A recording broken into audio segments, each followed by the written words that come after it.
नाक से श्वास ले और मुंह से छोड़े, समझना हृदय कमजोर हो गया। समझ लेना उसकी टिकट और बोर्डिंग पास तैयार हो गया है।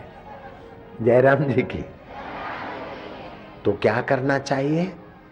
लहसुन का एक पीस लेके उसके 3 टुकड़े कर दे, मुंह में डाल के जरा सा दबोच के पानी पी ले, 1 2 और 1 ऊपर से उतार के फेंक दे। थोड़े दिन के बाद 3 के 3 ले। हृदय ताकतमंद होगा और हार्ट अटैक का प्रॉब्लम आने वाला होगा तो दूर से ही भाग जाएगा। जयराम जी बोलना पड़ेगा।